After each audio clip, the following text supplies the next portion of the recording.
মধ্যপ্রাচ্যের যুদ্ধের ময়দানে ইরানের তেজে পুড়ে ছারখার হয়ে গেছে আমেরিকা ও এর মিত্ররা। যুদ্ধ শেষ হওয়ায় বেরিয়ে আসছে আমেরিকার আসল ক্ষয়ক্ষতির চিত্র।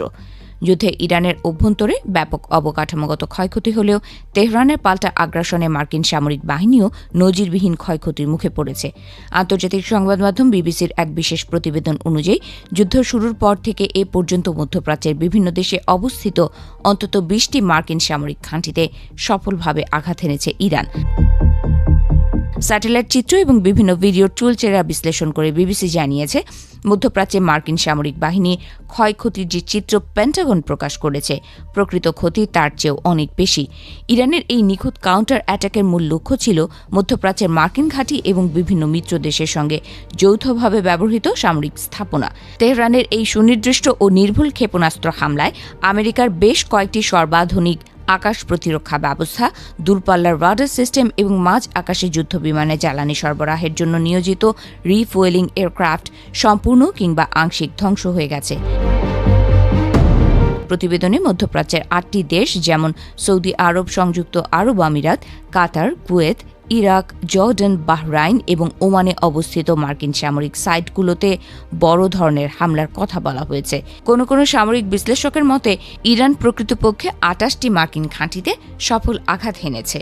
আন্তর্জাতিক স্যাটেলাইট ডেটা সরবরাহকারীদের থেকে প্রাপ্ত ছবি যাচাই করে এই ধ্বংসযজ্ঞের অকাট্য প্রমাণ মিলেছে। বিশেষ করে সংযুক্ত আরব আমিরাতের আল ওয়াইস এবং আল সাদের বিমান ঘাঁটি এবং জর্ডানের মুওয়াফাক সেলতি বিমান ঘাঁটিতে মোতায়েন করা মার্কিন সামরিক বাহিনীর অত্যন্ত মূল্যবান ৩টি anti ballistic missile battery system মারাত্মকভাবে ক্ষতিগ্রস্ত হয়েছে। এর মধ্যে মঙ্গলবার এক ভাষণে ইরানের সামরিক বাহিনীর অভূতপূর্ব সাফল্য উদযাপনের পাশাপাশি মার্কিন প্রশাসনকে সরাসরি হুঁশিয়ারি দিয়েছেন দেশটির সুপ্রিম লিডার মোস্তাফা খামেনি। মধ্যপ্রাচ্যের মাটি এখন আর মার্কিন সামরিক ঘাঁটির উপস্থিতির জন্য কোনোভাবেই নিরাপদ স্থান নয় বলে আমেরিকাকে হুঁশিয়ারি দেন তিনি। এদিকে ইরানের সামরিক হামলায় মার্কিন ঘাঁটিগুলোর ক্ষয়ক্ষতি নিয়ে বিবিসির এই প্রতিবেদন ওয়াশিংটনের নীতি নির্ধারকদের মধ্যে নতুন করে তীব্র বিতর্কের জন্ম দিয়েছে। এই অত্যাধুনিক ঘাঁটি এবং ধ্বংসপ্রাপ্ত সামরিক অবকাঠামোগুলো পুনর্নির্মাণের পেছনে আমেরিকার রাষ্ট্রীয় তহবিল থেকে বিশাল অঙ্কের ডলার ব্যয় হবে। ফলে ইরানের মতো আক্রমণাত্মক প্রতিপক্ষের এত কাছাকাছি দূরত্বে বিলিয়ন বিলিয়ন ডলার খরচ করে মার্কিন ঘাঁটিগুলো টিকিয়ে রাখা আদৌ বুদ্ধিমানের কাজ হবে কিনা তা নিয়ে খোদ পেন্টাগনের ভেতরেই বড় ধরনের প্রশ্ন উঠতে শুরু করেছে।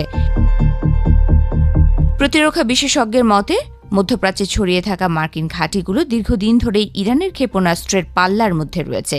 উন্নত আকাশ প্রতিরক্ষা ব্যবস্থা থাকা সত্ত্বেও ইরানের ক্ষেপণাস্ত্রগুলো মার্কিন ঘাঁটিগুলোর দফারফা করে দিয়েছে।